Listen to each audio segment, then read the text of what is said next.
Social மீடியாவே நம்ம கையில தான் இருக்கு. நாம என்னென்ன போஸ்ட் எல்லாம் போடுறோமோ, அத தான் மக்கள் நம்ப போறாங்க. ஸோ என்ன மாதிரியான ஃபேக் நரேட்டிவ்ஸ் கிரியேட் பண்ணாலும், அத மக்கள் ஈஸியா நம்பிருவாங்கன்னு சொல்லி கனவு கோட்டையில இருந்த உடன்பிறப்புகள், முக்கியமா அதிமுகல இருக்கிறவங்களுக்கும், இல்ல வேற எதிர்க்கட்சியில இருக்கிறவங்களுக்கும் இந்த சோஷியல் மீடியாலாம் பெருசா தெரியாது. அவங்க இது பக்கம் வரவே மாட்டாங்க. அதனால நாம தான் கிங் அப்படின்னு நினைச்சுக்கிட்டு இருந்த உடன்பிறப்புகளுக்கு இப்ப ஒரு பெரிய அடி விழுந்திருக்கு அப்படின்னு தான் சொல்லணும். வணக்கம் and welcome to the show day to day with me DD. இன்னைக்கு நாட்டுல என்ன நடக்குதுன்னு தெரிஞ்சுக்கலாமா? முன்னாடியே சொன்ன மாதிரி இந்த சோஷியல் மீடியா மொத்தமா ஊபி சார்புல ஆக்கிரமிப்பு பண்ணிருக்காங்க நினைச்சுக்கிட்டு இருந்தோம். சில இடங்கள்ல பார்த்தோம் அப்படின்னா ஏடிஎம்கே ஃபெயில்ஸ், அதிமுக வந்து துரோகி கூட்டணி, அந்த மாதிரி எக்கச்சக்கமான ஹேஷ்டேக் எல்லாம் ட்ரெண்ட் பண்ணிக்கிட்டு இருந்தாங்க.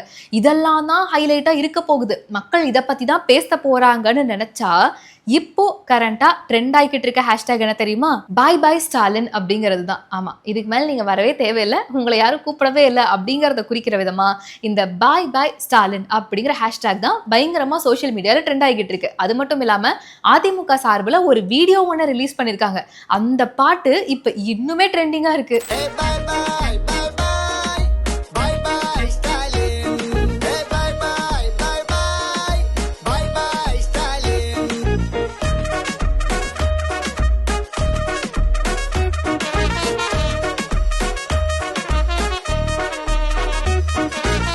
பாய் பாய் ஸ்டாலின் அப்படிங்கிற ஹேஷ்டேக் ட்ரெண்ட் ஆகுதா? ஆனா எவ்வளவு நல்ல முதல்வர் இவர், மக்களுக்காக எவ்வளவு விஷயங்கள் செஞ்சிருக்காரு, இதை புரிஞ்சுக்காம இப்படி ஒரு ஹேஷ்டேக்கை ட்ரெண்ட் பண்ணிக்கிட்டு இருக்கீங்களேப்பா அப்படிங்கிற மாதிரி தான் எல்லாருக்கும் தோணிருக்கும். அப்படி என்ன மக்களுக்காக செஞ்சிருக்காரு அப்படிங்கிற ஒரு குறும்படத்தை பார்த்துடலாமா? இந்தியா சுதந்திரம் அடைஞ்சதுல இருந்து 2021 வரைக்கும், அதாவது கிட்டத்தட்ட 74 ஆண்டுகள்ல தமிழகத்தினுடைய மொத்த கடன் தொகை அப்படின்னு பார்த்துக்கிட்டோம்னா 5.18 லட்சம் கோடி ரூபாய் தான். ஆனா இந்த கடைசி 4 ஆண்டுகள், அதாவது திமுகவினுடைய ஆட்சியில திராவிட மாடல் ஆட்சியில மட்டும் தமிழகத்தினுடைய கடன் தொகை 4.53 லட்சம் கோடி. ஸோ கம்பேர் பண்ணி பார்த்தோம் அப்படின்னா இந்த 74 ஆண்டுகள்ல இருந்த டோட்டல் அமௌண்ட்டை பார்க்கும்போது கடைசி 4 வருஷத்துல ஒரு முக்காவாசி அமௌண்ட்டை வந்து நம்ம கடன்ல வச்சிருக்கோம். இது எந்த அளவுக்கு அப்படின்னா இந்தியாவிலேயே மிகவும் அதிக கடன் வாங்கிய மாநிலம் அப்படிங்கிற பெருமை தமிழகத்தையே வந்து சேரும். நம்ம நேற்று எபிசோட்லயே சொல்லியிருந்தோம், தமிழகத்தினுடைய தென் மாவட்டங்கள் ஒரு 4 மாவட்டங்கள்ல மட்டும் சுங்கச்சாவடிகள்ல அரசு பேருந்துகள் கட்டணமே செலுத்தாததுனால 236 கோடி ரூபாய் கிட்ட வந்து அந்த வரி பணம் அப்படிங்கிறது நிலுவையில இருக்கு அப்படின்னு. அதை தொடர்ந்து இன்னைக்கு பாத்தீங்க அப்படின்னா பேருந்துகள் செல்ல அனுமதி, ஆனா ஃபாஸ்டேக்ல பணம் இல்லாததுனால அந்த பேருந்து ஓட்டுநர் கிட்ட ஒரு கடிதம் எழுதி கையெழுத்து வாங்கிட்டு அந்த பேருந்து பத்தின விவரங்களை சேகரிச்சுக்கிட்டு அதுக்கப்புறமா தான் அந்த 4 மாவட்டங்களுடைய சுங்கச்சாவடிகள்லயும் அரசு பேருந்துகள் அனுமதிக்கிறாங்க. நான் எப்படி கையெழுத்து போட முடியும்?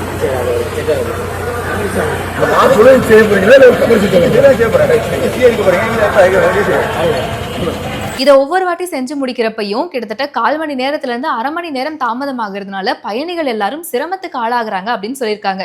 ஸோ சுங்கச்சாவடிகள்லயே கோடிக்கணக்கில் இந்த மாதிரி நிலுவைத் தொகை இருக்கு அப்படிங்கிறப்போ மக்கள் எல்லாம் செழிப்பாக தான் இருக்காங்க. நீங்க போய் பாய் பாய் ஸ்டாலின்ங்கிற ஹேஷ்டேக்கை ட்ரெண்ட் பண்ணலாமா? அது மட்டும் இல்ல, நம்ம நேத்தே பார்த்தோம் எதிர்க்கட்சி தலைவரான எடப்பாடி பழனிசாமி அவர்கள் கோவில்களுக்கு கொடுக்க வேண்டிய காசுல இருந்து எதுக்காக கல்லூரிகள் கட்டணும் அப்படின்னு சொல்லி சாதாரணமா சொன்ன ஒரு விஷயத்தை எந்த மாதிரி ஃபேக் நரேட்டிவ் கிரியேட் பண்ணி திமுக சார்பில் அதை வெளியிட்டாங்க அப்படிங்கிறத தெள்ள தெளிவா பார்த்தோம். அதை தொடர்ந்து அறநிலையத்துறை அமைச்சரான திரு சேகர்பாபு அவர்கள் ஒரு பிரஸ் மீட் கொடுத்திருக்காரு. அதுல அவர் ஒரு சில விளக்க உரைகள் எல்லாம் கொடுத்திருக்காரு. அதை நீங்களே கேளுங்களேன். கொஞ்சம் கொஞ்சமாக பாரதிய ஜனதா என்ற மலைப்பாம்பு விழுங்கி கொண்டிருக்கின்ற சங்கிகள் கூட்டமாக அதிமுக மாறிக்கொண்டே இருக்கின்றது. காலத்தால் அந்த கட்சி கரைந்துவிடும். 2026க்கு பிறகு அந்த கட்சியை தேடுகின்ற ஒரு சூழல் தமிழ்நாட்டில் அமையும். பொதுவா ஒரு கட்சியை பத்தி நம்ம பேசுறோம் அப்படின்னா அவங்க இந்த மாதிரியான வாக்குறுதிகள் கொடுத்தாங்க, அவங்க அதை செய்யல, இல்ல இது கொடுத்தாங்க செஞ்சுட்டாங்க, இந்த மாதிரி அவங்களுடைய செயல்பாடுகள் என்ன, அவங்களுடைய நிலைப்பாடுகள் என்னன்றதை பத்தி தான் பேசணும். ஆனா எப்ப பாரும் திமுகவுக்கும் சரி நம்மளுடைய உடன்பிறப்புகளுக்கும் சரி கிடைச்ச ஒரே ஒரு விஷயம் இந்த அதிமுக பாஜக கூட்டணி தான் போல இருக்கு. இதை விட்டா வேற எதுவுமே அவங்களுக்கு பேசவே தெரியாது அப்படிங்கிற மாதிரி. பிரச்சனை உங்களுக்கு எடப்பாடியார் கூட அப்படின்னா அவர்கிட்ட ஏதாவது ஒரு விஷயங்கள் சொல்லணும், அதை சொல்லுங்க. அதை விட்டுட்டு ஏன் நீங்க வந்து தேவையில்லாத சப்ஜெக்ட் எல்லாம் பேசுறீங்கன்னு சொல்லி மக்கள் எல்லாம் கேள்வி எழுப்பிக்கிட்டு இருக்காங்க. சரி, இதெல்லாம் கூட ஓகே, தமிழகத்துல இன்னும் எக்கச்சக்கமான விஷயங்கள் நடந்துகிட்டு தான் இருக்கு.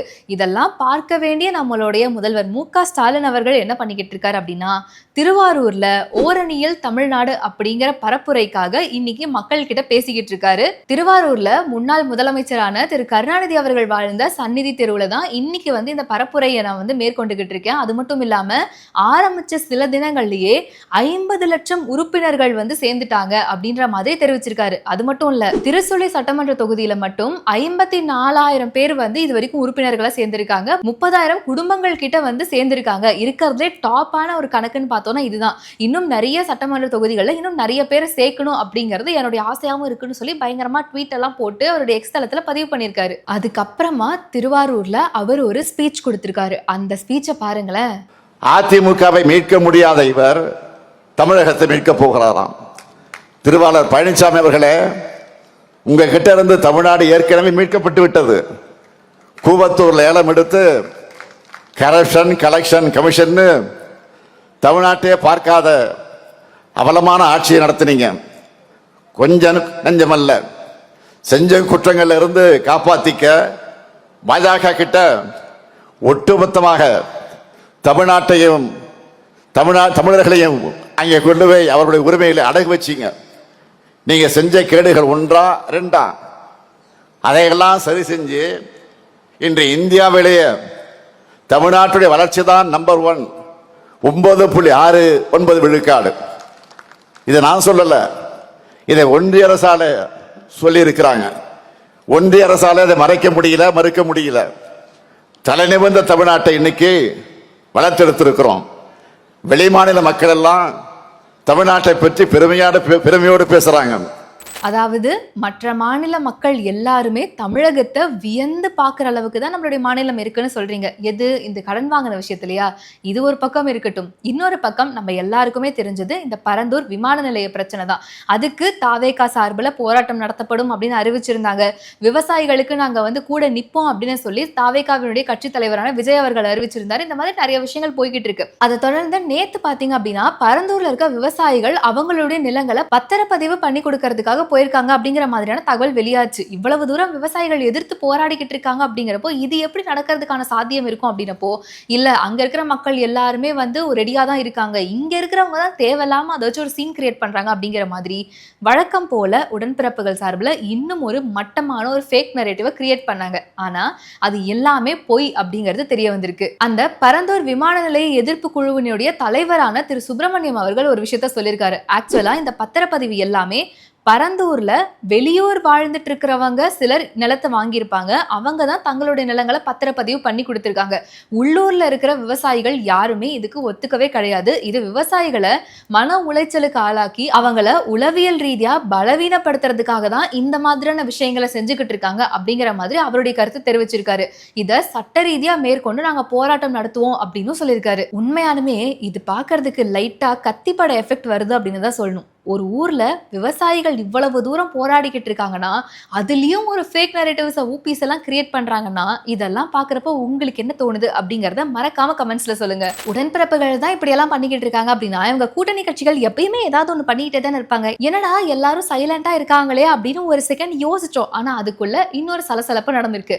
நேத்து விருதுநகர்ல மதிமுகவினுடைய செயற்குழு கூட்டம் நடந்திருக்கு. ஆனா அந்த கூட்டத்துல இருந்த மக்கள் பாதியிலே கலந்து போயிருக்காங்க. அதை கேமராமேன் படம் பிடிச்சப்போ மதிமுகவினுடைய கட்சி தலைவரான திரு வைகோ அவர்கள் பயங்கரமா கொந்தளிச்சு ஒரு சில விஷயங்களை ஆக்ரோஷமா பேசியிருக்காரு.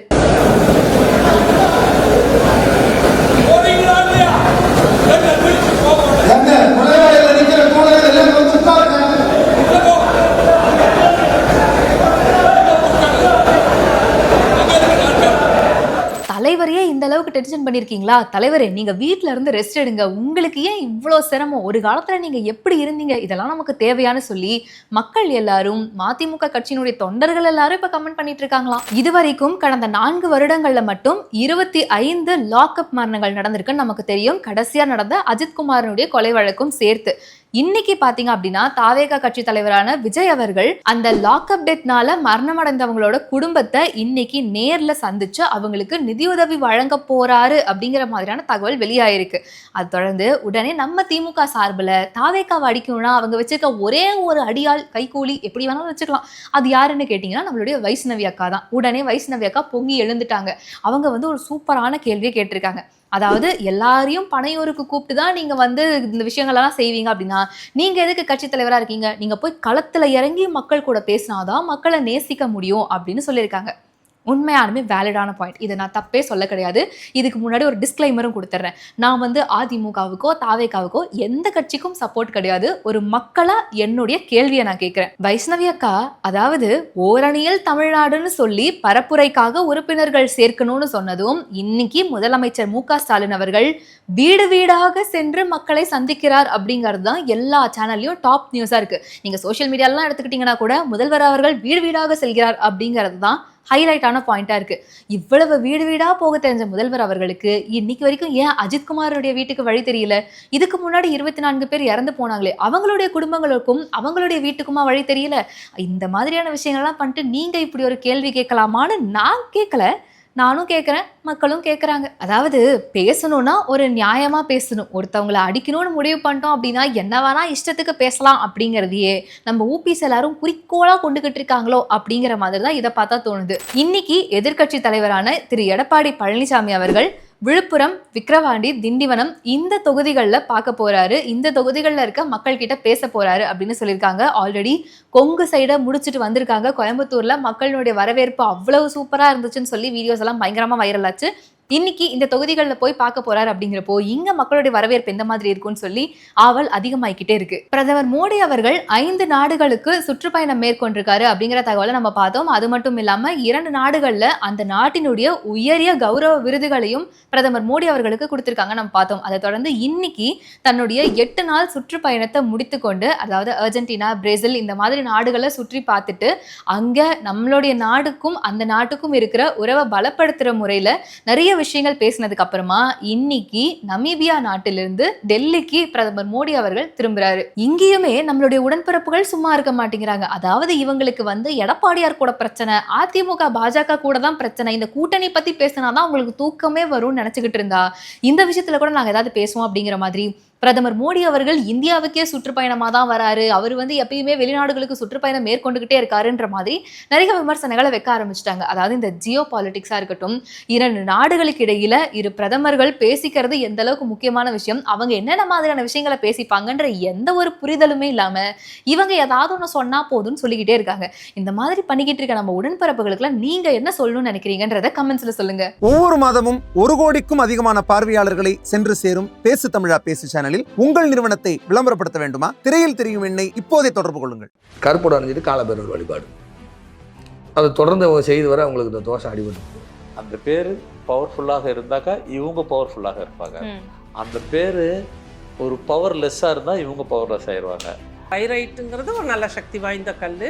இந்த கல்லை நம்ம பயன்படுத்தும் போது நமக்கு பணம் வரும். இந்த வடக்கு பகுதியும் கிழக்கு பகுதியும் ஒரு தொழில் நிறுவனத்திற்கு தவறாக அமைந்தால் மிகப்பெரிய அளவில் கடனை கொடுக்கும். இந்த மாதிரி ஆன்மீகம் மற்றும் ஜோதிடம் சார்ந்த இன்னும் பல வீடியோக்கள் பார்க்கணுமா? மறக்காம திருவருள் டிவிக்கு சப்ஸ்கிரைப் பண்ணுங்க. திருவருள் டிவியுடைய சேனல் லிங்க் இந்த வீடியோடைய டிஸ்கிரிப்ஷன்ல இருக்கு.